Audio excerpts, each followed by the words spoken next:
Okay, so the gracile fasciculus is the bundle carrying up nerves from the legs.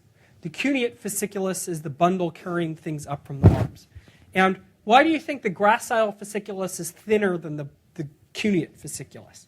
Well, I mean, how much sensory information is coming from your hands versus your feet, right? I mean, you just have tremendous amount of more information coming from your hands. So it's just a much thicker bundle of nerves, right? So down here, this is sensory coming in. Down here, these are the pathways, and these are the pain pathways, pain sensory pathways. So this bundle of nerves down here is coming up carrying pain pathways. So once again, if I was going to be transecting this spinal cord, I would first lose the sensory coming in, coming down, and then at the end is when I would lose the pain sensory pathways. And another interesting thing is that these pain sensory pathways actually come in here. These are the ones coming, up. One of the things is the dorsal. We talked about that the nerves. What side of the brain do these nerves end up projecting to? To which, up in the brain, the area these project to is called the sensory cortex. Is it going to be on the contralateral or the ipsilateral side? It's on the contralateral side. Yeah. These nerves actually. So where does that switching come? Where does that happen? Sorry, say louder. In the thalamus. Yeah, not quite. Not quite. It does project up to the thalamus. It actually, right at the top of the spinal cord, it crosses over. It's called the spinal decussation. So all of these big spinal ones cross over right at the top. These, the pain pathways, actually cross over at the level of the spinal cord. So they actually come in through the sensory. They come in. Is that pain sensory? That's ascending. Yeah. So that's pain and temperature. Yeah. So these guys come in and actually cross over here to go up. And also, there's also another area here where the pain pathways go up. They cross over and go up here. We'll look at the pain pathways. But the pain pathways cross at the spinal cord. The sensory, the rest of the sensory, cross up at the top of the spinal cord. So down here, this area here, this is controlling the ventromedial pathway. So this is the ventromedial. B-E-N.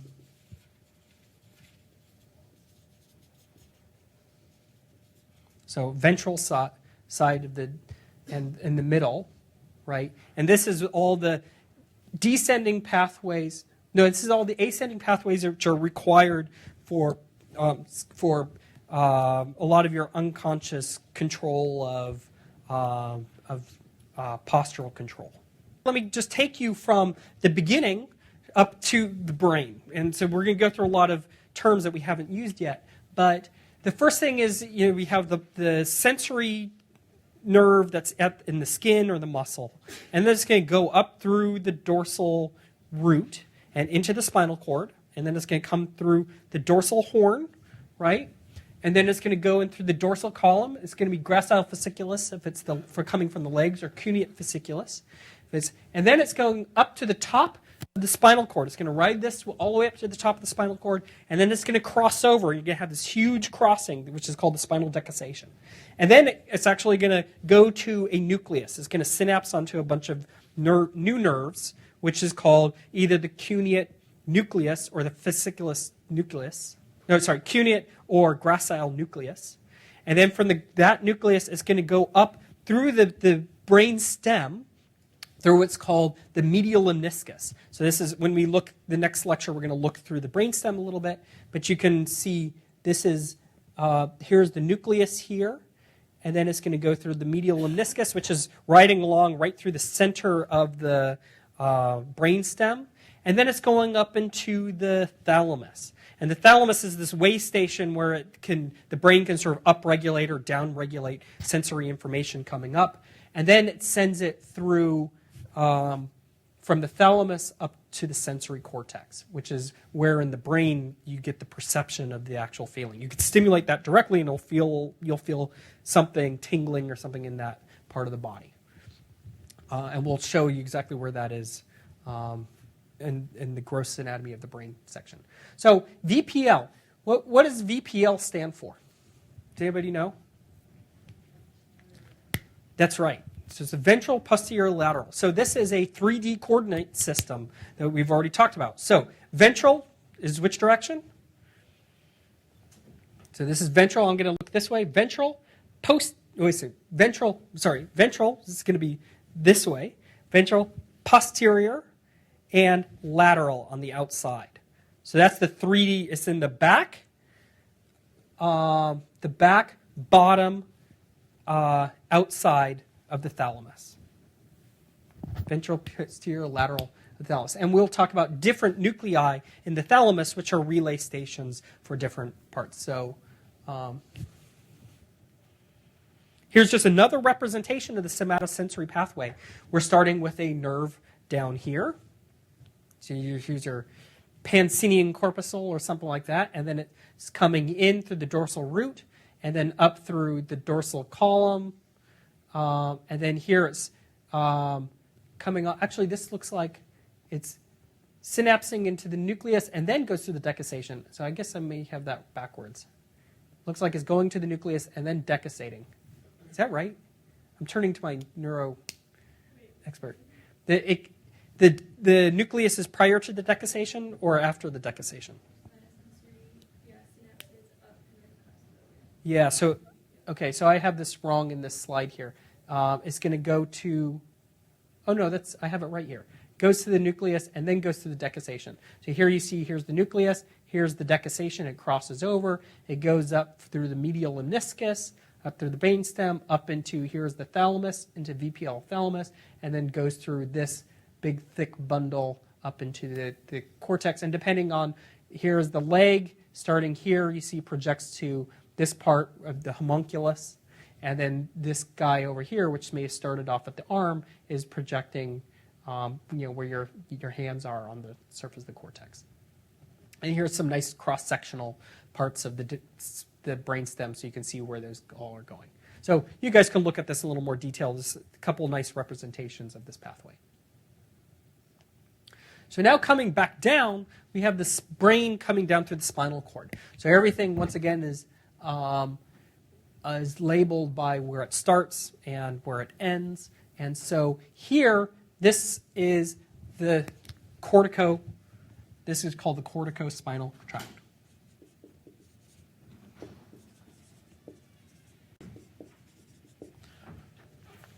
So that's the corticospinal tract. And that is what's taking from your motor cortex, the one that's actually deciding how to move, and sending down signals that's coming down through this pathway, which is then actually causing your muscles to contract. Okay? And there's right next to it, there's in the brainstem, there's some nuclei which are responsible for some other kinds of conscious control, but this is called the rubro. And so you can actually even have damage up in the cortex and through the rubrospinal tract still have some conscious control of your body. And then you go down to these guys that are right on the center here.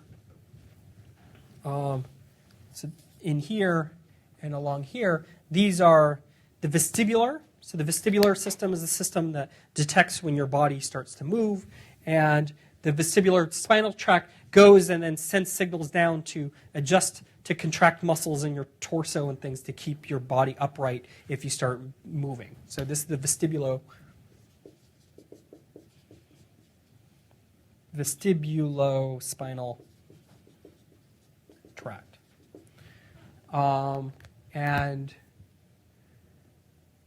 And then tectospinal tract, that's this, and down here, tectospinal spinal. The tectum is involved, I think, in auditory, and it's one of those things, if you hear a click and it causes you to move your head or body towards it, it's going through the tectospinal tract.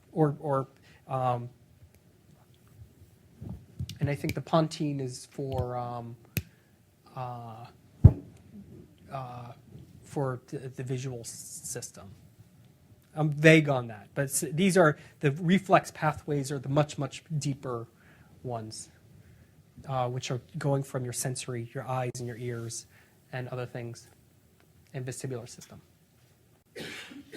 So here's an example. Let's start at the top. We started in the motor cortex. This is the part of the brain where it decides what to do, and then it sends a nerve that goes down through what's called the internal capsule. So this is when we look at the brain, you'll see a big bundle of nerves that go through here, the internal capsule, and then the cerebral peduncle. The peduncle means foot. This is where the brain is really attached to the brain stem. You see this huge pathway. We'll see it when we start taking cross sections. You can see here's a cross section of the midbrain, of the hindbrain, and you see this big pathway here. And then in the medulla, it sort of comes into this one big bundle called the medullary pyramid, and then it comes down through this corticospinal tract, and then goes into the ventral horn and out the ventral root to a muscle or an organ if it's autonomic nervous system. And here's an example of the rubrospinal tract where it starts in the red nucleus in the brain stem and projects through a slightly different but similar pathway, which also has some motor control. So I want you to sort of have an idea of how these, what are the different stages, how these are all sort of connected together. When we'll look at these again when we go through the brainstem and the brain gross anatomy. So now we're taking a section straight through the torso. So looking at this, what's the difference of this image compared to the previous two sections of the spinal cord we've seen? So the white matter is actually black in this picture. That's confusing, yeah. So it's actually a lot of white matter, very little gray matter. So why? Why is this? Right? So there's not a lot of reflexes going on at this level, unlike your legs and your arms where you do a lot of processing at the level. Right here in the center, you don't do a lot. So you don't need a lot of gray matter. You're just passing a lot of signals up. So here's, once again, showing you these different pathways. Here's the lateral pathway, the conscious signals going down, and then here are the more unconscious signals that tectospinal tract is coordinated hand-eye. I said that wrong, didn't I? Vestibular spinal tract is controlling the your response to movement of the head. The pontine, this adjusts how depending on your amount of alertness, sort of how on guard your muscles are and how jumpy you are.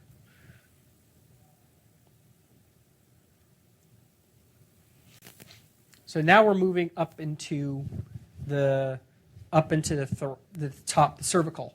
So what does this look like? So a lot of gray and a lot of white matter going on, right? And now you can start see this line coming down here. Inside this line, this is the gracile fasciculus, and this is the cuneate fasciculus, right? And this is where you see tons and tons of nerves going out to the arms. So it's not just a jumble of random connections going through this spinal cord. If you actually look, if you could cut or stimulate in the spinal cord, you see there's actually what's called a topology.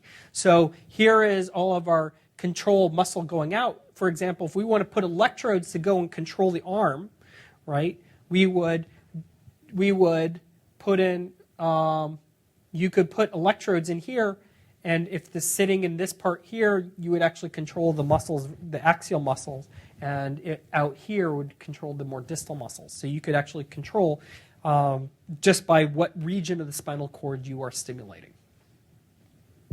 And the nice thing about stimulating at the spinal cord is you'd preserve maybe a lot of those reflexes that already exist. So if we know that we want one muscle to contract, it would also cause the relaxation of another muscle. So you don't have to have multiple things going on in order to balance those effects. Here's a nice, I think this is from Wikipedia, a nice color-coordinated version of this where all the ascending pathways are in blue, all the descending pathways are in red, and it shows you, it names each of these pathways, and it also sort of shows you the organization of these pathways. The most medial, starting at the lowest, and then as you move across you get higher and higher representations, and then same in the pathways coming down from this cerebrospinal tract, you see it also goes from sacral from the lowest up to the highest.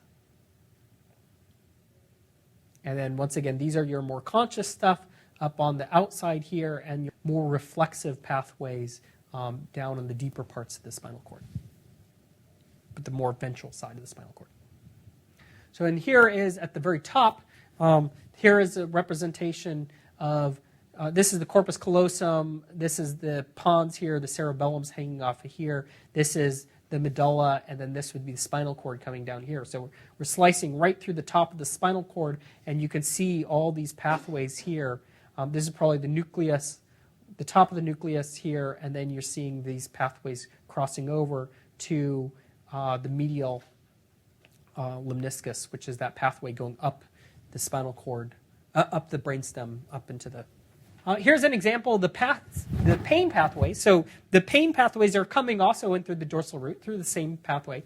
And then you can see there's sort of this, it's sort of a clear area. It looks more jelly-like. So substantia gelatinosa it's called.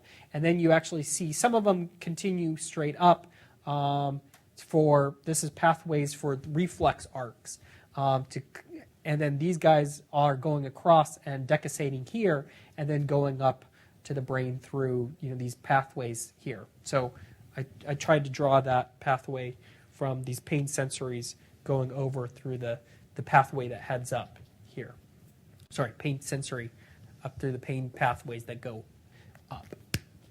I put a lot of reading for the next lecture. One is sort of review some of the overview of neuroscience, some of it's the review and anatomy of the spinal cord. So the Bear Connor's neuroscience introduction book has lots of pictures of the spinal cord and the organization, and then we're going to move on to the brain gross anatomy. If you can take a look at the brain gross anatomy before we have the lecture on Tuesday, it will help you familiarize, because we're going to go through a lot of terms very rapidly, and the more familiar with it you are, probably the more you'll get out of that lecture.